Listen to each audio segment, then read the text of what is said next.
난세에 영웅이 난다, 그런 한국의 속담이라 그럴까요? 그런 게 있습니다.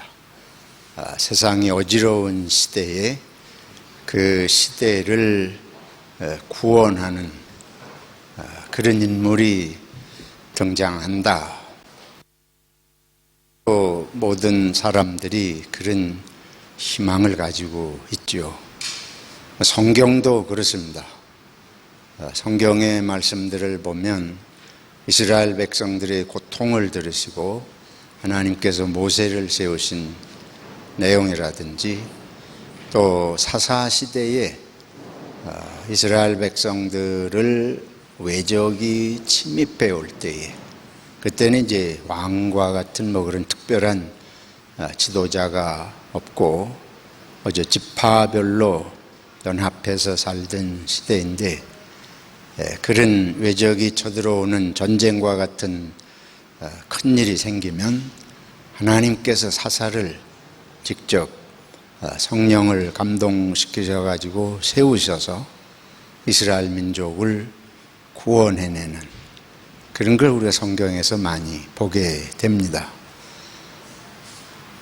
또 하나님께서 이스라엘 백성들이 이제 도덕적으로, 신앙적으로 타락하게 되면 선지자들을 세우셔서 그 백성이 회개하고 하나님을 향한 믿음을 회복하고 바로 세워지도록, 그래서 구약에 그 많은 선지자들이 있는 걸 우리가 볼 수 있습니다. 이스라엘 백성은 그런 역사 속에서 그런 경험을 많이 해온 민족입니다. 국가적인 위기 상황, 외적으로 겪는 그런 방금 말씀드린 전쟁의 문제, 안으로의 문제는 주로 타락이지요.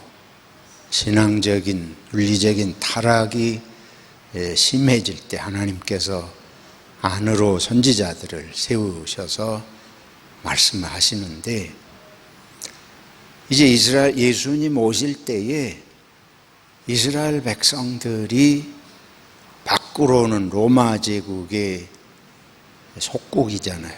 로마 강대국의 식민 통치를 받고 있고, 안으로는 선지자가, 예언자가 400년 동안 끊긴 시대입니다. 말라기 선지자를 통해서 하나님이 이스라엘 백성을 경고하시던 이후로 예수님 올 때까지 신구약 중간 시대에 예언자가 성경에 나와 있지를 않습니다. 그래서 구약에서부터 이제 예수님 오시기까지의 그 어간의 신구약 중간 시대에 발달한 것이 사두개파, 바리새파라는 종파예요. 이전에 이스라엘에 무슨 종파 같은 게 있었던 적이 없습니다. 문제가 생기면 하나님이 예언자들을 통해서 직접 그들의 문제를 깨우치시고 했는데, 하나님이 세우시는 사람이 없고 하늘의 음성이 없으니까 자기들끼리 이제 마음은 안타깝고 하나님의 말씀을, 율법을 연구하면서 거기에 집착해가지고 생겨난 것이 바로 바리새파하고 사두개파 같은 그런 유대 종파들이 생겨난 것입니다. 오랜 세월 그들이 예언자도 없고, 또 로마 제국, 그동안에 로마 제국뿐만 아니죠. 그 전에는 헬라 제국, 바사 제국, 수많은 제국들 밑에서 번갈아 가며 속국인 이 식민지 생활을 하면서 완전히 그 노예 생활을 하며 얼마나 고통을 겪어요. 그래서 예수님 오실 때는 이스라엘 전역의 유대인들에게 가장 강력한 사항이, 소원이 뭔가 하면 메시아가 오셔야 된다. 그걸 이제 메시아 대망 사상이라 그래요. 메시아가, 구세주가, 그리스도가 오셔야 우리는 살 수 있다.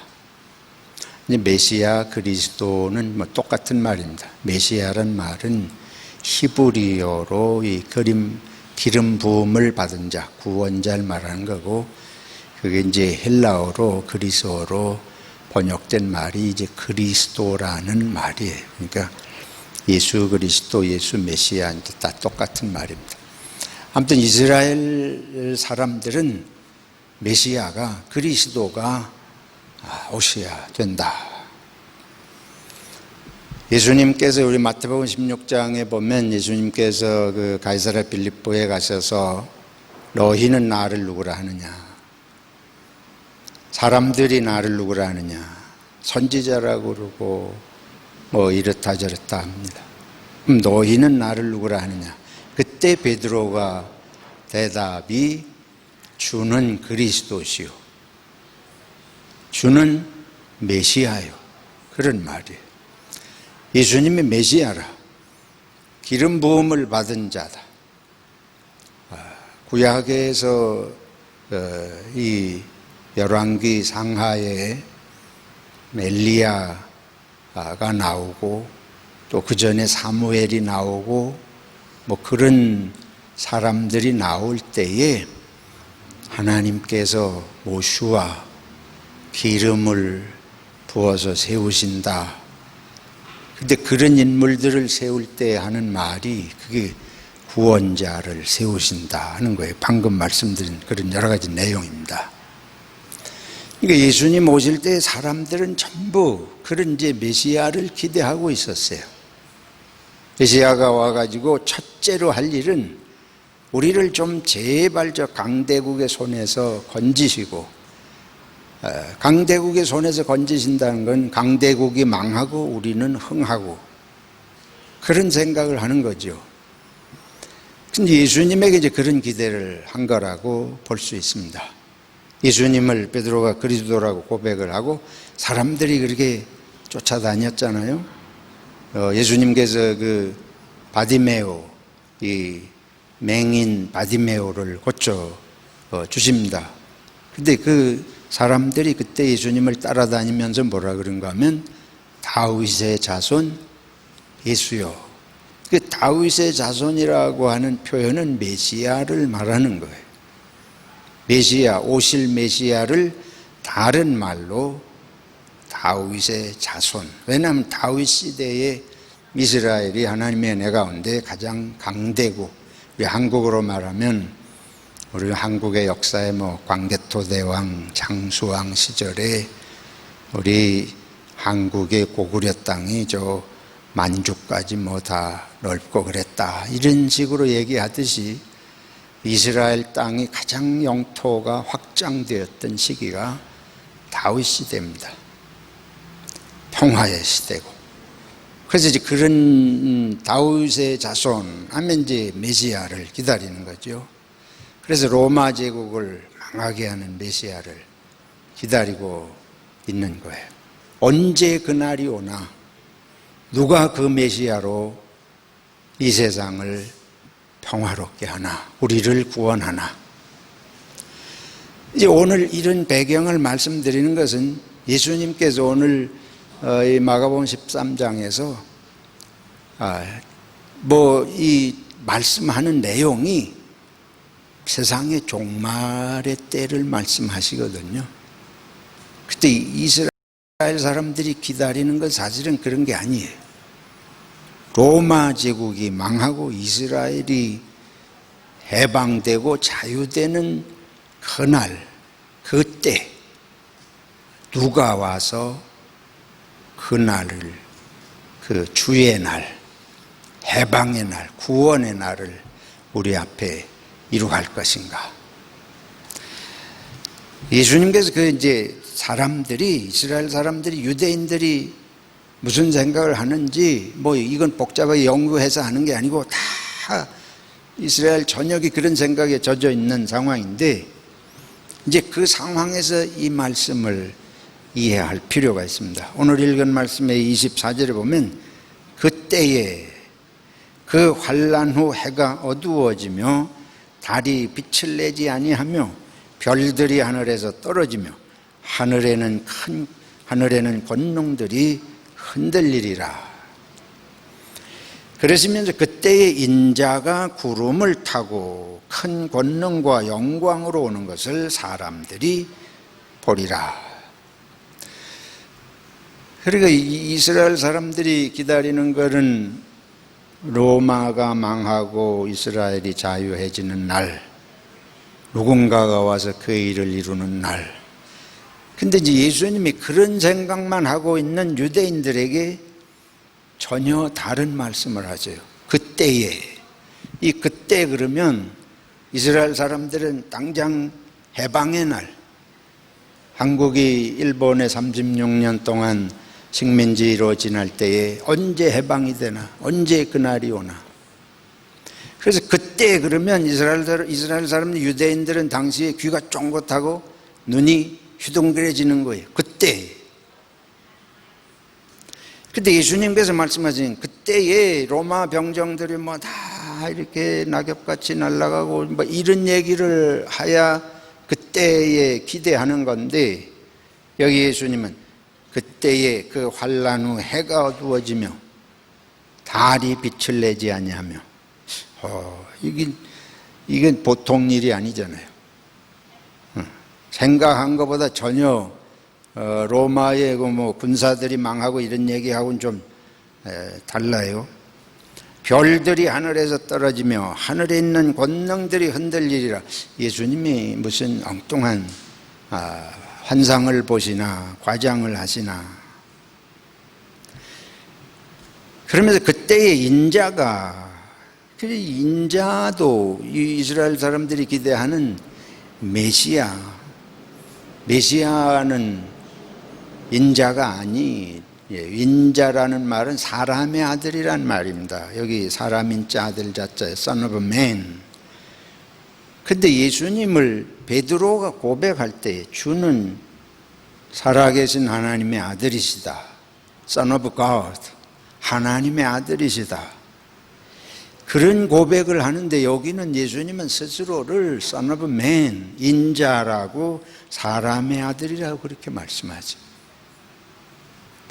로마의 강대국이 망하는 스토리도 아니고 놀라운 하나님이 세우신 그런 기적의 인물로 메시아를 말씀하는 것도 아니고 갑자기 우주적인 얘기를 하시고 인자를 얘기하시니까 제자들이 이게 무슨 얘기인 줄을 아셨겠는가. 제자들이 무슨 얘기 하시는지 도무지 알 수 없었을 거예요. 왜 예수님이 이런 말씀하시냐. 지금 제자들을 볼 때 유대인들이 뭘 기대하는지 환히 아시죠. 유대인들은 로마는 망하고 우리나라는 사는 거예요. 인류 역사는 항상 내 나라와 남의 나라. 이게 인류 역사의 수많은 전쟁이고 수많은 싸움이고 갈등이 전부 그거예요. 내 나라, 남의 나라. 이 죽을 힘을 다해서 싸우고 남의 나라 백성의 생명은 파리 목숨만도 못하게 가장 잔인한 방법으로 죽여도 상관이 없는 이런 게 인간 역사 아닙니까? 근데 이스라엘 사람들이 이제 생각하는 건 이스라엘만의 하나님을 생각하는 거예요. 우리 국가가 있는 한 내 나라 이상을 넘어서 생각하는 국민은 거의 없습니다. 기껏 생각하는 게 내 국가 정도잖아요. 그런데 우리 성경의 말씀을 보면 하나님께서 온 우주 만물을 지으시고 온 세계 만민이 다 하나님의 피조물인데, 그렇다고 하면은 지들이 나라가 조금 다르다 그래가지고 하나님이 지으신 생명이 저렇게 파리 목숨만도 못하게 서로 그렇게 잔인하게 죽이고 싸우고 영토를 뺏으려고 그렇게 하는 게 하나님이 보실 때 이게 얼마나 안타까운 일이에요. 그러니까 이스라엘이 하나님을 믿었지만 하나님의 뜻을 바로 이해했다고는 전혀 볼 수 없습니다. 근데 예수님께서 오셔서 깨우치시는 건 그거예요. 그때는, 그날은 로마가 심판받는 날이 아니라 모든 인류의 심판의 날이다. 그 날은 이스라엘의 구원의 날이 아니라 모든 인류의 구원을 위한 날이다. 이걸 말씀하는 줄로 믿습니다. 그래서 예수님은 어느 한 나라를 구원하려고 오신 게 아니고 하나님의 모든 피조물인 모든 인간의 구원을 위해서 오셨기 때문에 이제 그날, 주의 날, 마지막 심판의 날, 그거는 우주적인 날입니다. 이는 지구상의 어느 한쪽에서 뭐 이기고 지는 얘기가 아니고 그것은 우주적인 날이에요. 그래서 그날에는 환란 후에 해가 어두워지며 달이 빛을 내지 아니하며 온 우주가, 하나님의 모든 피조물의 우주 세계에 하나님의 심판이 이를 것을 말씀을 하시고, 그 다음에 인자가 구름을 타고 온다는 건 그 상황에서 하나님께서 우리 예수님을 통해서 구원의 은혜를 베푸실 것을 말씀하시는 것입니다. 그래서 이제 우리 신앙인들이, 우리 기독교인들이 기억할 것은, 우리가 바라는 것은 뭐 우리도 민족을 거부하거나 부인하자 이런 얘기가 아니고, 어느 민족의 어느 국가의 누구든지 하나님이 이제 마지막 때는 나라별로 심판하시는 게 아니고 온 인류를 심판하신다. 온 인류가 구원의 대상이다. 그래서 유대인들에게 그걸 말씀하시는 것입니다. 너희는 하나님이 심판하시면 로마가 망하고 유대는 구원받을 줄로 생각을 하는데 이제 그런 시대가 아니다. 유대 땅에 있든지 유대인이든지 로마인이든지 헬라인이든지 한국인이든지 호주인이든지가 문제가 아니고, 인간이 하나님 앞에서 모든 인간이, 흑인이든 백인이든 황인이든 모든 인간이 심판의 대상이고 모든 인간이 구원의 대상이 되는 그날이 올 것을 말씀하시는 것입니다. 그래서 기독교인들에서 이거를 잘 구분해야 돼요. 국가에 대해서 우리가 충성해야 됩니다. 시민으로서, 국민으로서의 의무를 다할 필요가 있습니다. 그러나 동시에 우리는 하나님의 나라의 시민으로, 하나님의 나라의 백성으로 부름을 받았기 때문에 우리는 하나님 앞에 개인이 하나님이 원하시는 구원의 은혜에 합당한 삶을 사는 것이 소중한 것이에요. 우리 한국의 정치나 뭐 여러 가지 중에 한 가지, 종교계도 마찬가지예요. 우리들이 너무 내 편을 갈라가지고 이게 너무 심해요. 그걸 뭐라 그래요? 진영의 논리라 그러잖아요. 내 편이냐 내 편이냐. 내 편은 무조건 옳아. 저쪽 편은, 내 편은 무조건 틀렸어. 이게 아주 너무 뿌리 깊이 박혀 있어요. 너무 깊이 박혀가지고 이게 진보 보수, 그것도 아니에요. 내가 볼 때는 그것도 아니에요. 한국은 진정한 진보니 보수니 뭐 이런 것도 아니고 아주 심플하게 내 편이냐 내 편이냐. 내 편은 무슨 짓을 해도 다 문제가 안 돼. 내 편이 한 거는 토록만큼 한 것만 있어도 온 세상을 흔들 듯이 큰 죄를 지은 것처럼 다 까발리고 떠벌리고 그래요, 안 그래요? 여러분, 한국에 뭐 우리가 다 한국 사람이 한국 빤히 알지 않습니까? 무서워요. 이 편가르기가 너무 무서운 거예요. 신앙생활을 하기가 힘들어요.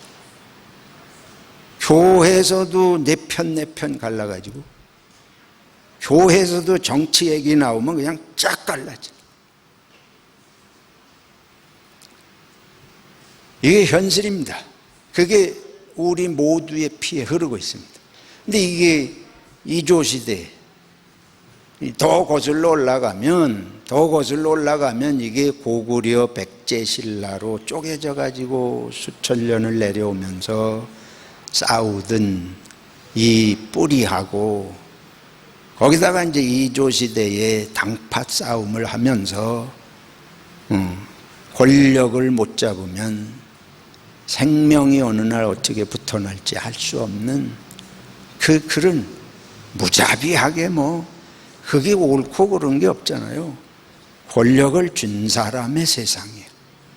권력이 있는 사람이 나라를 선하게 약한 사람을 돌아보면 이런 게 아니고 권력 쥔 놈이 지 맘대로 남의 생명이 파리 목숨같이 이렇게 하는 세월을 수천 년을 살아온 게 우리 역사입니다. 근데 그게 오늘날 21세기가 됐다고 해서 하루아침에 그 본성이 우리 속에 사라집니까? 우리 기독교가, 저는 한국의 기독교가 저를 비롯해서 우리들이 극복해내야 할 과제가 여기 있는 줄로 믿습니다. 유대인들이 눈만 뜨면 로마 놈들, 그러니까 유대 이스라엘 사람들은 왼수가 아닌 나라가 없어요. 이스라엘 빼고는 다 왼수예요.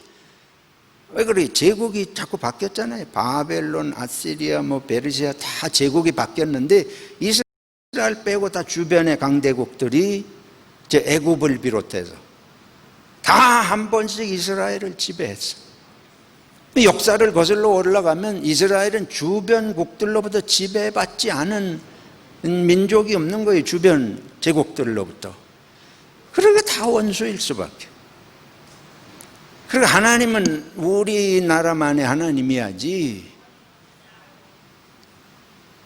철저하게 유대인들은 지금도 그렇습니다. 지금도 이스라엘이 주변 모든 국가들로부터 이스라엘은 아주 독특한 나라 아니에요? 근데 지금만 그런 게 아니에요. 역사적으로 이스라엘은 계속 그렇게 왔습니다. 근데 거기다 대고 예수님이 말씀하시는 거예요. 이제 너희 원수가 없다. 예수님이 누구도 사랑하라, 원수도 사랑하라. 그 말씀은 확대하면 주변 그들을 지배했던 과거의 국가들을 말하는 거예요. 왜 이런 우리식으로 하면 유대인들이 제일 싫어하는 얘기, 씨도 안 먹히는 얘기를 왜 하시냐. 그날에는 하나님 앞에 모든 우주 만물이 다 심판을 받고 구원을 받을 날이 오는데, 그거 가지고 지금 로마가 이기냐 이스라엘이 사냐 못 사냐, 이것이 그렇게 중대한 문제가 아니다. 이걸 이제 이스라엘 백성들에게 그걸 깨우치는 말씀입니다. 그래서 우주적인 심판의 날, 우주적 구원의 날이 있는 것을 이제 말씀을 하십니다. 둘째로 우리가 오늘 본문을 통해서 생각해 볼 것은, 그런데 그때는 아무도 모른다. 그날과 그 시는 아무도 모른다. 반드시 오는데 언젠지는 아무도 모른다. 아니, 예수님이, 이게 이제 신학에서도 이게 하나의 논란거리입니다. 예수님이 전지전능하신 예수님이 하나님이시라며 왜 그걸 모르셔? 예수님이 모르시면 그럼 누가 알아? 그날이 언제일지 우리가 계속 그런 관심이 있잖아요. 앞이 어떻게 될지. 대통령 선거한다 그러면 제일 먼저 쫓아가는 게 점쟁이한테 쫓아가지고 될지 말지.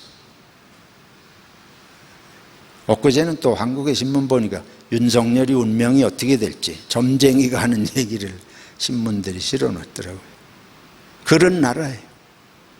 근데 그거는 누구나 인간은 그렇잖아요. 앞날을 모르니까 앞날이 어떻게 될지 관심할 수밖에 없어요. 언제 로마 놈들이 망하고 우리가 언제 살지, 언제 이걸 벗어나야 될지 예수님이 좀 속 시원하게 얘기해 주시면 좋겠는데, 예수님은 그거 말씀 안 하시고 우주적인 이런 말씀을 하시면서 그날은 반드시 오는데 아무도 모른다. 왜 그런 말씀을 하시겠는가? 나는 예수님이 몰라서 그 말을 안 하셨느냐, 정말 그러시냐, 이런 문제가 아니에요. 여기서 중요한 것은 보세요. 이 이스라엘이 아니고 로마가 망하길 바라잖아요. 제가 말씀드린 대로 내 편은 살고 내 편은 망하길 바라는 게 우리 심리예요. 예수님이 말씀하시는 건 너희도 살고 로마도 살아야 되는, 하나님이 보실 땐 너도 살고 로마도 살고 다 살아야 되는 날이 오는 거지, 누구는 살고 누구는 망하는 그게 하나님의 뜻이 아니다. 이걸 정신 차려라.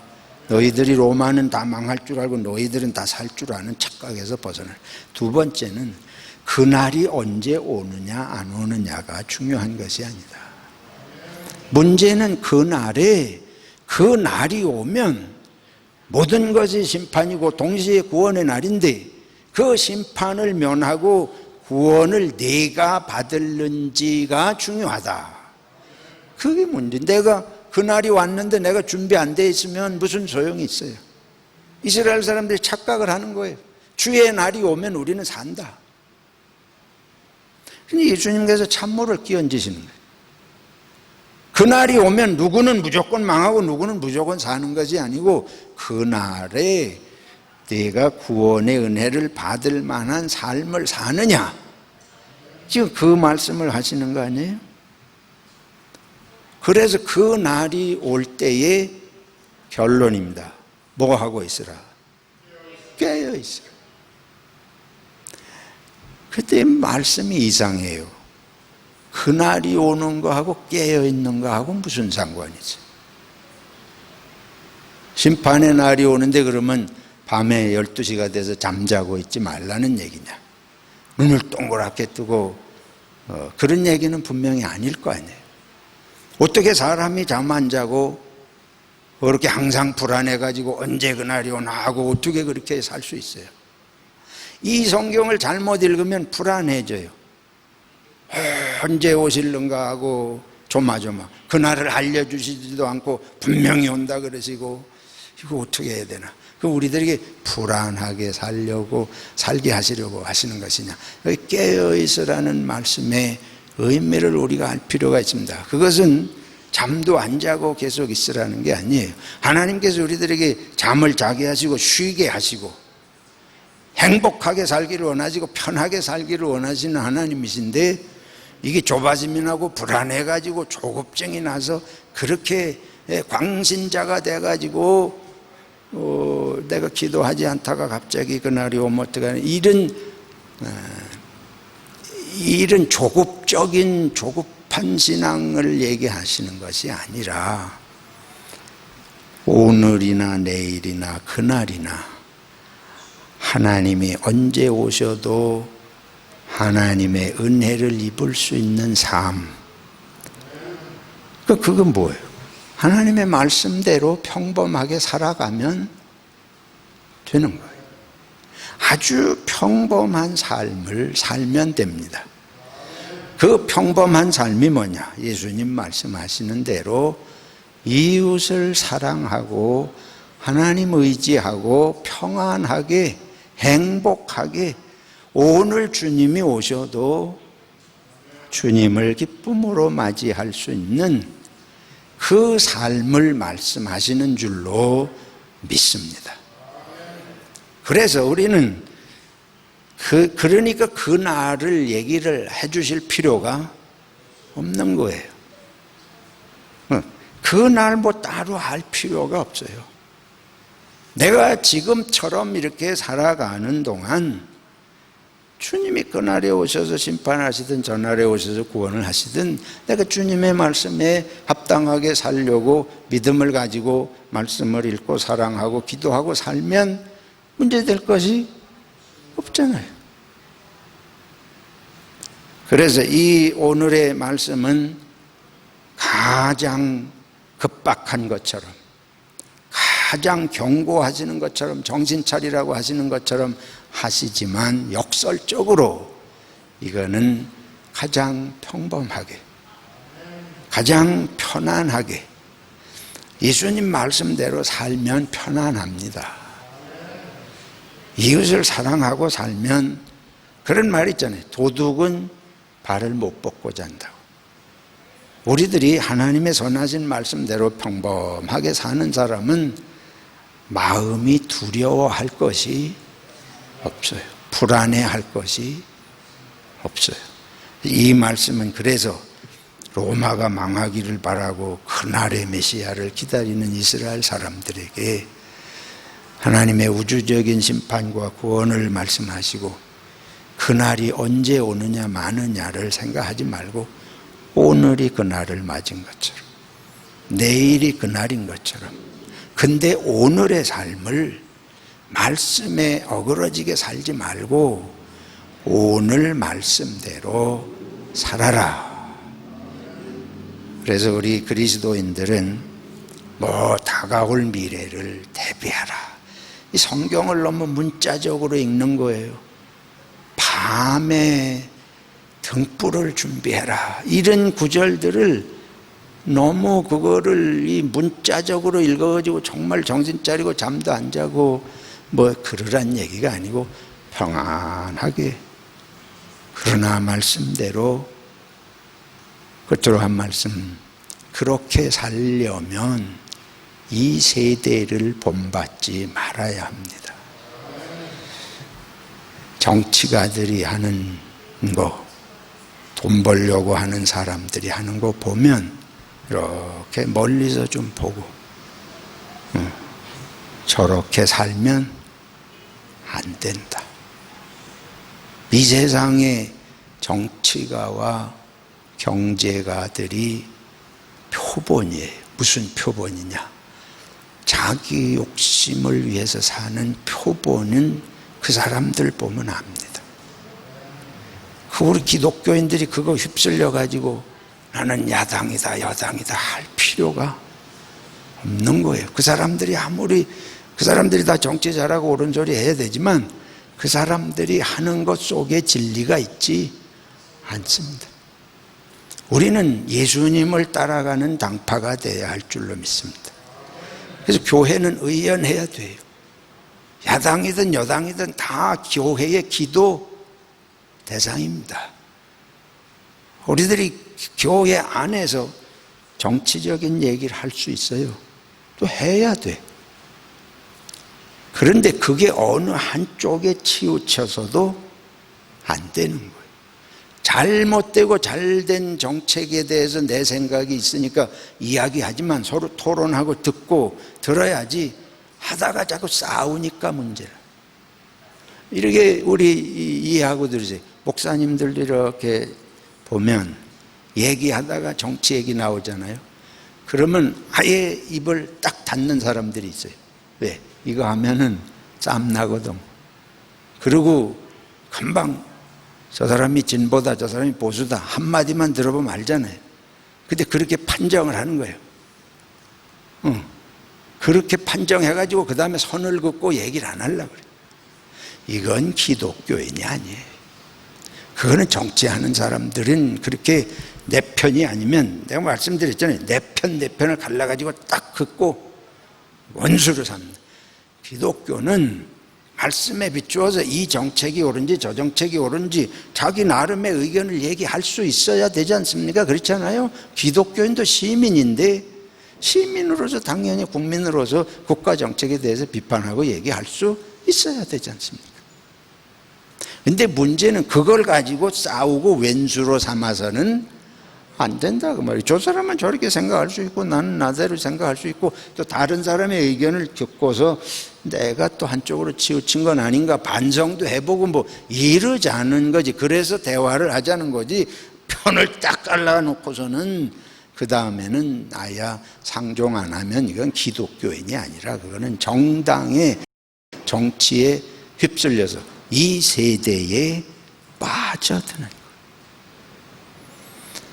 다시 한번 저와 여러분들이 말씀의 가치관을 세우고 세상을 잘 분별하고 여러분들끼리도 이 세상 얘기를 진지하게 하시는 게 필요해요. 그러나 우리는 그리스도 안에서 한 형제 자매인 걸 잊어서는 안 됩니다. 교회 안에서도 얘기하다가 조금 사상이 다른 것 같으면 그냥 그게 교리가 그러잖아요. 교리가 조금 진보적인 것 같고 보수적인 것 같으면 딱 선을 긋고 뭐 아주 마귀대하듯이 해요.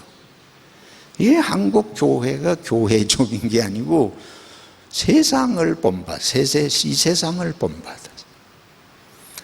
저도 기도 제목이고, 아무튼 우리들이 오늘 하루하루를 주님의 날을 맞이하는 마음으로 서로 사랑하고 위에서 기도하면서 주님 나라 오기까지 신실한 그리스도인이 돼서 다 하나님의 나라에 들어가고 하나님의 영광의 백성이 되어야 할 줄로 믿습니다.